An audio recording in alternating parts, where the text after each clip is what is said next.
وہ نرمی سے بولی۔ اس کی بات سن کر وہ اٹھ کے بیٹھ گئی۔ اس کے سر پہ بینڈیج لگی ہوئی تھی جس سے اسے بہت زیادہ پین محسوس ہو رہی تھی۔ اتنے میں ضرور روم میں داخل ہوا۔ اس کی پیشانی پہ بندھی ہوئی پٹی کی طرف دیکھا اور چلتا ہوا اس کے سامنے آ بیٹھ گیا۔ کیسی طبیعت ہے تمہاری؟ نرمی سے پوچھا۔ اسے بہت زیادہ پین محسوس ہو رہی تھی مگر وہ کچھ بولی نہیں، منہ پھیلائے بیٹھی ہوئی تھی۔ گھر سے کیوں نکلی تھی بتاؤ مجھے؟ اس کے ہاتھ کو اپنے ہاتھ کی گرفت میں لیتے ہوئے پوچھا۔ آپ مجھے ڈانٹیں گے؟ ہاں ڈانٹوں گا، کیونکہ تم ایسی ہی حرکتیں کی ہیں جب تک ڈانٹا نہ جائے سمجھتی ہی نہیں، سنجیدگی سے بولا۔ آپ مجھے پیار نہیں دیتے، آپ مجھ سے محبت نہیں کرتے، اس وجہ سے میں چلی گئی تھی۔ میں نے کہا میں آپ کو چھوڑ کے کہیں دور چلی جاتی ہوں۔ یہ بچوں جیسی حرکتیں چھوڑ دو تو اچھا ہوگا تمہارے لیے۔ تھوڑے سے اس کے گال کو سلاتے ہوئے بولا۔ مجھے پین ہو رہی ہے، وہ اپنے سر پر بندھی ہوئی بینڈیج کی طرف اشارہ کرتے ہوئے بولی۔ اب ظاہر ہے وہاں پہ سٹیچز لگے ہیں، پین تو ہوگی نا، لیکن پریشان مت ہو، ٹھیک ہو جائے گی، زیادہ نہیں ہوگی۔ نرمی سے اسے بتانے لگا۔ وہ اس بات میں سر ہلا گئی مگر اس کی طبیعت کافی زیادہ خراب محسوس ہو رہی تھی۔ 2 دن بعد ڈاکٹر نے ہسپتال سے چھٹی دی تو اسے لے کر واپس حویلی آ گیا۔ اس کی حالت دیکھ کر اس کے بابا جان کہنے لگے، بیٹا یہ کیا ہے؟ اس کی پیشانی پہ کیا ہوا ہے؟ کہنے لگا، جی آپ کی اپنی بھتیجی کی مہربانی ہے کہ آدھی رات کو اپنے گھر سے نکل گئی تھی، آگے ایکسیڈنٹ ہو گیا۔ میں اگر وہاں نہ پہنچتا تو پتہ نہیں یہ مجھے مل بھی پاتی کہ نہیں۔ اس نے عنایت کو گھور کے دیکھا۔ وہ جا کر اپنے تایا جان کے سینے سے لگ گئی۔ وہ اس کی طرف دیکھ کہنے لگے، تایا جان یہ مجھے ڈانٹتے رہتے ہیں، مجھ سے محبت ہی نہیں کرتے۔ اس کی بات سن کر انہوں نے گھور کے زرون کی طرف دیکھا۔ چلو ٹھیک ہے، اپنے کمرے میں جاؤ۔ زبیدہ بیگم کو تو وہ ویسے ہی بری لگتی تھی، پتہ نہیں بچ کیسے گئی۔ زبیدہ بیگم بڑبڑائی۔ وقار صاحب نے زبیدہ بیگم کی طرف دیکھا اور کہنے لگے، کیوں ہر وقت بچی کے پیچھے پڑی رہتی ہو؟ بچی بہت بری لگتی ہے مجھے، یہ بچی قبول تو تمہیں کرنا پڑے گی۔ وہ نرمی سے بولے۔ اس گھر میں اس بچی کو وہ مسکراتے ہوئے بولے، ہاں وہ تو کر ہی رہی ہوں۔ آدھی رات کو وہ لیٹی اور سکون کی نیند سو رہی تھی۔ وہ مسلسل اس کے چہرے کی طرف دیکھا جا رہا تھا جہاں دنیا جہان کی معصومیت چھائی ہوئی تھی۔ آہستہ آہستہ اس کے گال کو سلانے لگا۔ نہ جانے کیوں آج اس کا دل اپنے حق کے لیے مچل رہا تھا، اس کے قریب جانا چاہتا تھا، اس سے اپنا حق لینا چاہتا تھا۔ اس کے ہاتھ کو اپنے ہاتھ کے گرفت میں لیتے ہوئے اپنے لبوں سے لگایا تو وہ اٹھ گئی تھی۔ یہ کیا کر رہے ہیں؟ وہ کپکپاتی ہوئی آواز میں بولی، مگر اس کے اوپر جھکتا ہوا کہنے لگا، کس قدر تم حسین اور خوبصورت ہو، تمہیں چھوڑنے کو دل ہی نہیں کر رہا۔ جی چاہ رہا ہے اپنے تمام تر حق تم سے وصول کر لوں۔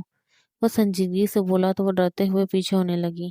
یہ آپ کیا کر رہے ہیں؟ آپ کہتے ہیں نا میں میچور نہیں ہوں، چھوٹے بچوں جیسی حرکتیں کرتی ہوں، تو پھر آپ ویسے میرے ساتھ مت کریں۔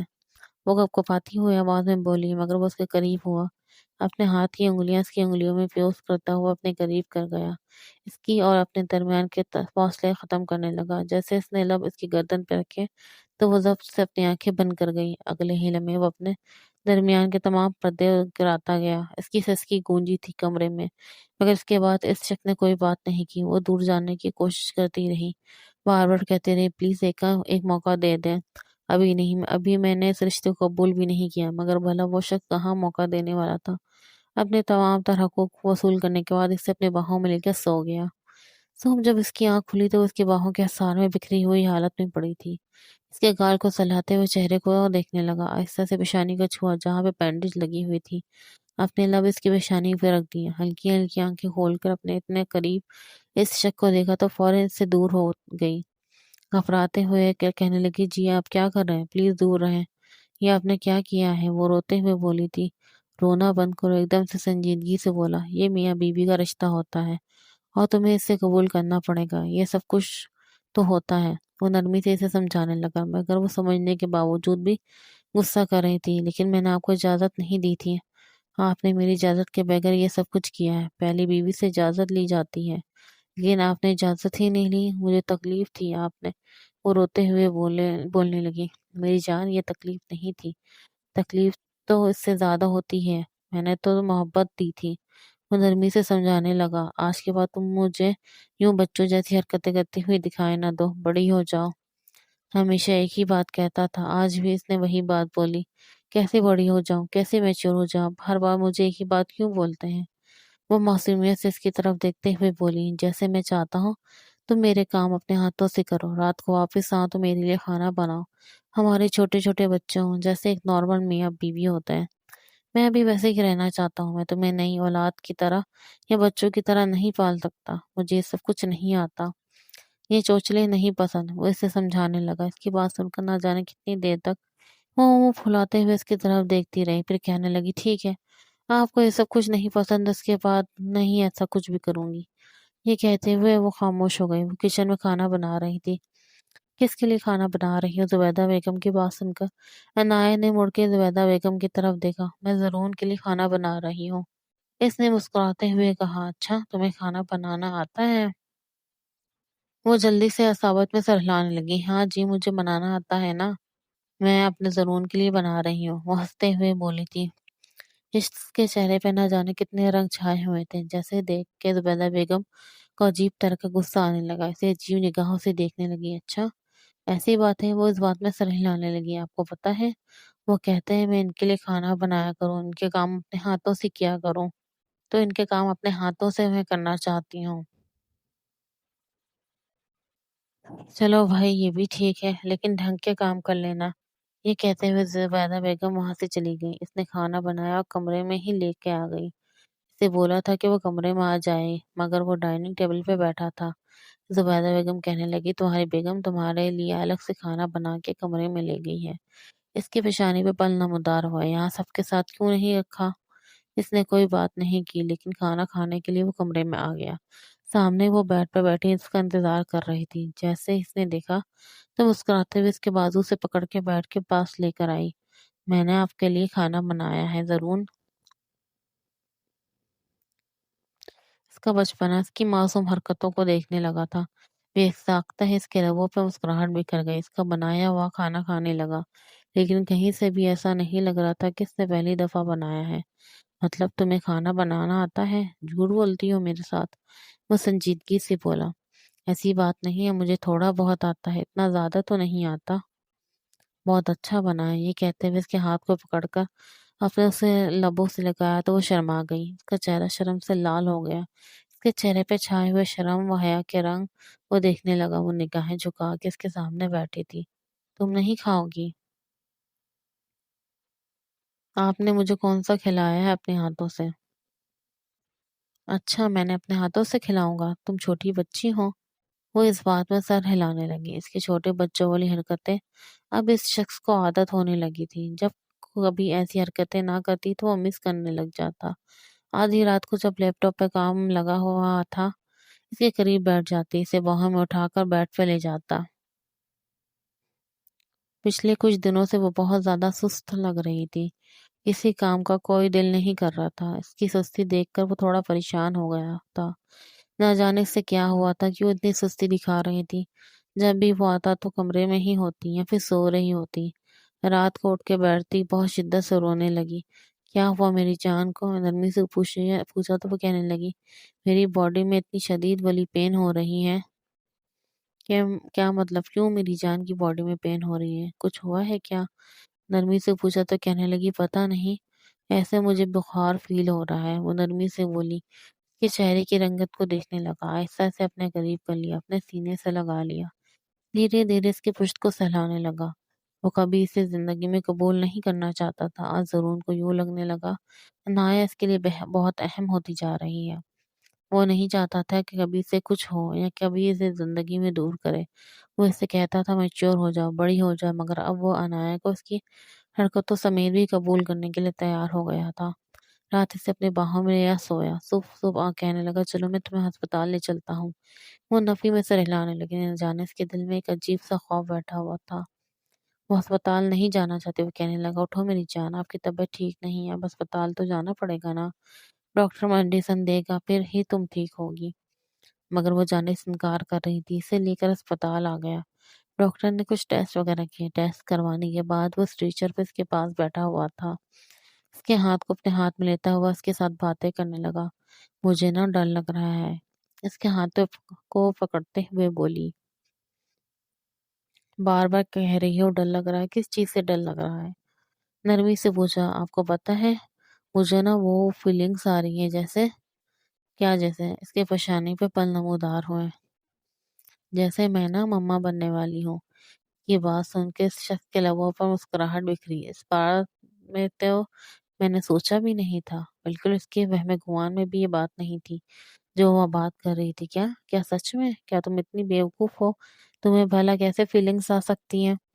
بیوقوف کس کو کہہ رہے ہیں؟ بچوں جیسی حرکتیں ہیں، اس کا یہ مطلب ہے بیوقوف ہوں؟ مجھے کچھ پتا نہیں، مجھے سب کچھ پتا ہے، وہ خود اعتمادی سے اس کی طرف دیکھتے ہوئے بولی۔ تو پھر مما کے کہنے پر وہ سفید چادر اٹھا کے کیوں لائی تھی؟ وہ عجیب نگاہوں سے اس کی طرف دیکھتے ہوئے بولا۔ وہ مجھے اس چیز کا بالکل بھی اندازہ نہیں تھا، مجھے لگا تھا آپ لوگوں کی کوئی رسم ہوتی ہے، کوئی کلر لگانے والی۔ انہوں نے کون سا سیدھی بات مجھے بتائی تھی؟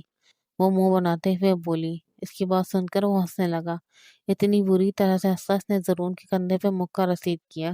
کیا واقعی میں وہ بات مما نے کی تھی؟ اب کی بار وہ تھوڑا سنجیدہ ہوا تو وہ عصبات میں سر ہلانے لگی۔ ہاں سچ میں آپ کی مما نے کی تھی، پتہ نہیں کیوں وہ ہمیشہ سے آپ کی زندگی سے مجھے نکالنے کی کوشش کر رہی ہیں۔ ٹینشن مت لو، کوئی بھی آپ کو میری زندگی سے نہیں نکال پائے گا، کتنی بھی کوشش کر لے۔ وہ مسکراتے ہوئے بولے۔ اتنے میں ڈاکٹر آ گئی، کہنے لگی دیکھیں آپ کی رپورٹس آ چکی ہیں۔ وہ کہنے لگا ماشاء اللہ آپ کی وائف کافی زیادہ ہیلدی ہے، کسی قسم کی کوئی پرابلم نہیں ہے، پھر بھی کچھ میڈیسن لکھ دیتی ہوں، لیکن انہیں تو میڈیسن کی بھی اتنی زیادہ ضرورت نہیں، بس کچھ وٹامنس والی میڈیسن لکھ دیتی ہوں۔ آپ کی وائف بالکل نارمل ہے، آپ کی بیبی کی گروتھ بھی بالکل ٹھیک ہے، پچھلے 1 مہینے سے 1 مہینہ 2 مہینے ہونے والے ہیں۔ کیا مطلب؟ آپ کو نہیں پتا آپ کی وائف کا دوسرا منتھ چل رہا ہے؟ اس کی پیشانی پر بل نمودار ہوا، دوسرا ماہ چل رہا تھا، اسے پتا بھی نہیں تھا۔ میں جب اس کے پاس آیا تو اسے بتایا، وہ بہت زیادہ خوش ہو چکی تھی، اس کی آنکھوں میں ایک عجیب سی چمک تھی۔ اس کے بعد وہ آہستہ آہستہ ٹھیک ہونے لگی، اس کے اندر جیسے بچپنا ختم ہونے لگا تھا، بچوں والی حرکتیں کم ہونے لگی تھی، مگر ابھی بھی وہ کبھی کبھی کارٹون لگا کر بیٹھ جاتی۔ رات کا نہ جانے کون سا پیر تھا جب زبیدہ بیگم کمرے میں داخل ہوئی، اس کے پاس آ کے بیٹھی اور نرمی سے پوچھنے لگی بیٹا تمہاری طبیعت کیسی ہے؟ اسے حیرت ہوئی تھی، زبیدہ بیگم نے آ کے پہلی دفعہ اسے پوچھا تھا کہ اس کی طبیعت کیسی ہے۔ اس نے حیرت سے زبیدہ بیگم کی طرف دیکھا، پھر آسا سر ہلاتے ہوئے کہنے لگی میں بالکل ٹھیک ہوں، آپ بتائیں؟ اپنا بہت زیادہ خیال رکھا کرو، میں بہت زیادہ خوش ہوں، میں دادی بننے والی ہوں۔ میں ہمیشہ سے پوتے پوتیوں کی خواہش تھی، لیکن ان کی پیشانی پر بل نمودار ہے۔ مجھے لگتا تھا شاید جس طرح تم بچوں جیسی حرکتیں میں پائی جاتی ہیں، جتنا بچپنا پایا جاتا ہے تم میں، کبھی نہ کبھی میرے پوتے پوتیوں کی خوشی نہیں دیکھ پاؤں گی، اس سے پہلے ہی مر جاؤں گی۔ زبیدہ بیگم کی باتیں سن کر کہنے لگی اس وجہ سے میرے ساتھ ایسا بہیو کرتی تھی۔ وہ اس بات میں سر ہلانے لگی۔ ہاں مجھے لگتا تھا تم میرے بیٹے کے قابل نہیں ہو، میں چاہتی تھی اپنے بیٹے کے لیے کوئی میچور سمجھدار لڑکی لے آؤں، لیکن اب مجھے احساس ہوتا ہے اگر تمہیں بچپنا پایا جاتا تھا تو تمہارے ماں باپ نے تمہیں بچوں کی طرح رکھا ہوا تھا، اس وجہ سے اتنا پایا جاتا تھا۔ مجھے یہ چیز سمجھنے کی ضرورت تھی۔ وہ مسکراتے ہوئے اس کی طرف دیکھنے لگی۔ آپ کو پتہ ہے میں ضرور سے بہت محبت کرتی ہوں، بہت زیادہ۔ میں تو جب ان کی زندگی میں شامل ہوئی تھی مجھے نہیں پتا تھا شادی، رشتے، محبت یہ سب کچھ کیا ہوتا ہے۔ اس وقت میں بہت چھوٹی خود کو محسوس کرتی تھی۔ شوہر کی محبت، اپنوں کی محبت کیا ہوتی ہے، میں اپنے ماں باپ کی یاد میں دن رات روتی، گھنٹوں گھنٹوں روتی۔ یہ چیز میں نے کسی پہ ظاہر نہیں ہونے دی، میں نے نہ کسی کو تنگ کرنا چاہتی تھی، لیکن حقیقت میں ضرور کی محبت نے ہمیشہ مجھے سنبھالے رکھا، جیسے وہ مجھ سے محبت کرتے، جس طرح میرا خیال رکھتے، سب کچھ مجھے اچھا لگتا۔ اس کی بات سن کر وہ مسکراہٹ دی۔ چلو ٹھیک ہے، اپنا بہت زیادہ خیال رکھا کرو۔ گھر میں ایک مسئلہ تھا زبیدہ بیگم سے، آج پہلی دفعہ ایسا احساس ہوا شاید سب کچھ ٹھیک ہو گیا، وہ نارمل ہو گئی ہیں۔ ضرور اس کا بہت زیادہ خیال رکھتا، اگر رات کو اس کی طبیعت خراب ہو جاتی تو گھنٹوں اس کی ٹانگیں دباتا، اس کے سر کو دباتا، محبت سے اس کے ساتھ پیش آتا، اور وہ خود کو بہت خوش قسمت تصور کرنے لگی۔ پہلے پہل ضرور نے اس کے ساتھ نفرت دکھائی، غصہ کیا، مگر اب ضرور کی محبت میں وہ پاگل ہونے لگی۔ رات کا وقت بالکونی میں کھڑی ہوئی تھی، اسے لے کر کمرے میں آیا۔ باہر ٹھنڈی ہے میری جان، اس نے ضرور کی کندھوں پر سر ٹکاتے ہوئے اپنی آنکھیں بند کی۔ آج پہلی دفعہ وہ بہت شدت سے روئی تھی، ہمیشہ اسے ہنستے مسکراتے دیکھا، مگر آج اس کے آنسوں میں کوئی بچپنا نہ تھا، بلکہ تکلیف ضرور تھی۔ کیا ہوا ہے؟ کسی نے کچھ کہا ہے کیا؟ اس کے آنسوں کو صاف کرتے ہوئے بولا تو وہ نفی میں سر ہلانے لگی۔ بس مجھے ڈر لگتا ہے جیسے میں نے اپنے ماما پاپا کو کھویا ہے، میں کبھی آپ کو نہ کھو دوں۔ اس کے آنسوؤں کو چوما، نہیں کبھی بھی نہیں۔ تمہیں پتہ ہے تم سے کتنی محبت کرتا ہوں، کتنا ٹوٹ کے چاہتا ہوں۔ کبھی تمہیں چھوڑ کے نہیں جاؤں گا۔ اس کی بات سن کر وہ مسکرا دی۔ اللہ نے انہیں خوبصورت سے بیٹے سے نوازا۔ زبیدہ بیگم اس کا خیال رکھتی تھی۔ زندگی بہت خوبصورت ہو گئی۔